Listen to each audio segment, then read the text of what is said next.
अस्सलामुअलैकुम। हाँ जी, की हाल ने? ठीक हो? अज मैं जलालपुर भट्टियां मलिक जिशान फार्म ते मौजूद हाँ।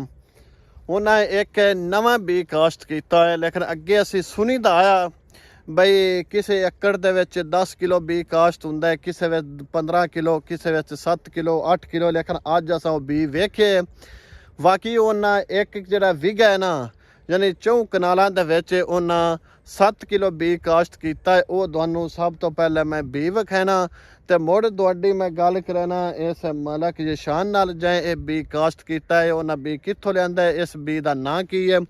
ये बी है जिहड़ा तुसी वेंदे पे हो साडे इस मोबाइल की स्क्रीन ते। माशाअल्लाह इनका 7 किलो कास्ट करन दा इनका फायदा एक है जिहड़ा असां मैं इत्थे आके वेखे भी इसका अगर कि जिस तरह मुंजी नहीं धान की फसल बूटा चंगा कर दी, इस तरह ही इस बी ने बूटा का बनाया है। इस वजह तो इतना 7 किलो बी एक एकड़ सॉरी एक विग दे कास्ट हुंदा 4 कनाली दे विच। इस जिहड़ा सिट्टा है वो भी तुसीं वेंदे पे हो, सिट्टे विच भी कुछ नुमाया फर्क इस दे विच मौजूद है। तो साडे नाल मलिक जिशान साहब मौजूद ने। असी इस बी के हवाले नाल इन्हां कोलों पुछने आ जी। अस्सलाम वालेकुम। वालेकुम अस्सलाम। की हाल है मलिक साहब? जी अल्लाह दा शुक्र। मलिक साहब ये जिहड़ा बी है किहड़ा बी है? ये भाईजान DG09। DG09 ये बी किदों आए, कित्थों आए, इनकी की खसूसियात की है? ये भाईजान असी बावल नगर नवाब एग्री फार्म तो सीड मंगवाया सी ये। अच्छा। ते माशाअल्लाह इनदी बहुत अच्छी प्रोडक्शन है। 7 किलो सीड असी पाया जे इनदे 4.25 कनाल। अच्छा। ते एक दाने दी 34 नालियां ने दियां।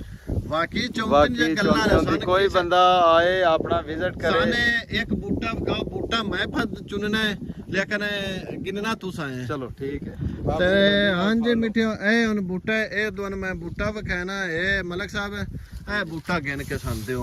ठीक है। इनो ते हाथ मिलना। बिस्मिल्लाहिर्रहमानिर्रहीम। हां गिन ऊंची आवाज 2 3 4 5 6 7 8 9 10 11 12 13 14 2 16 16 3 19 19 3 21 21 ਤੇ 2 23 23 25 27 29 30 31 32 33 34 35 36 37 38। वाह ए बूटे हुन दोन मैं बूटा इसदा थल्यों विखाना तकरीबन सारे ए बूटा वेख लो। ए सिर्फ एक बूटा है, एक दाने तो कास्ट होया है।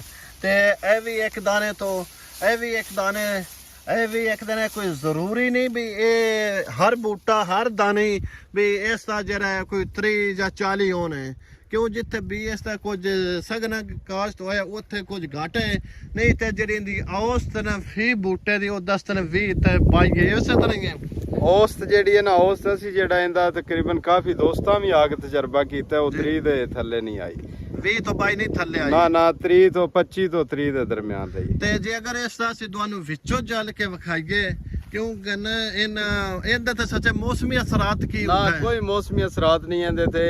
ਇਹ ਕਿਸੇ ਹਰ ਮੌਸਮ ਦੇ ਵਿੱਚ ਕਾਮਯਾਬ ਹੈ। ਤੇ ਮੈਂ ਉਹ ਤੁਹਾਨੂੰ ਵਿੱਚੋਂ ਜਾ ਕੇ ਵਿਖਾਣਾ ਵੀ ਤੁਸੀਂ ਆਖੋ ਵੀ ਵਿੱਚੋਂ ਇਹਦਾ ਕੀ ਫਰਕ ਹੋਵੇ। ਤਾਂ ਹੈ ਕਣਕ ਇਹਨਾਂ ਸਜਰੀ ਪਵਾਈ ਹੈ ਲੇਕਿਨ ਪਵਾਈਣੀ ਨਹੀਂ ਚਾਹੀਦੀ। ਜਿਹੜਾ ਸਾਡੇ ਬੀਜ ਤਾਂ ਸੁੱਕ ਜਾਂਦੇ, ਲੇਕਿਨ ਅਲਹਮਦੁਲਿਲਾ ਨਾ ਇਹ ਬੀਜ ਜਿਹੜਾ ਵੀ ਪਵਾਏ ਨੇ ਇੱਥੇ ਕਾਸ਼ਤ ਕੀਤੇ ਨੇ। ਲੇਕਿਨ ਅਸੀਂ ਇਸ ਬੀਜ ਦੀ ਗੱਲ ਕਰਦੇ ਹਾਂ, ਬੀਜ ਸੁੱਕਿਆ ਨਹੀਂ, ਕਿਸੇ ਥਾਂ ਤੋਂ ਕੋਈ ਡਿੱਗਾ ਨਹੀਂ। ਆ ਵਿੱਚ ਹੈ ਥੋੜਾ ਬਾਲਾ ਲੇਕਿਨ ਇਹ ਕੋਈ ਨਹੀਂ ਇੰਨਾ ਫਰਕ ਆ। ਵੇਖ ਲਓ ਵਾਲੇ ਵਿੱਚ ਤਕਰੀਬਨ ਪੈਰ ਖੁੱਬਦਾ ਪਿਆ। ਤੇ ਇਹ ਬੂਟਾ एक एक बूटा तकरीबन जी औसत है वो 10 20 22 नाली फी एकड़ बूटा आ रही है। तो ये ना बीज जरा एक नवा कास्ट किया है। तो ये चेक करो, अगर किसी दोस्त ने कल नूं बी ये लेना होवे या कास्ट करना हो तुसी मलिक जिशान नाल राबता कर सकते हो। जलालपुर भट्टियां ना नंबर भी स्क्रीन के उत्ते मौजूद है।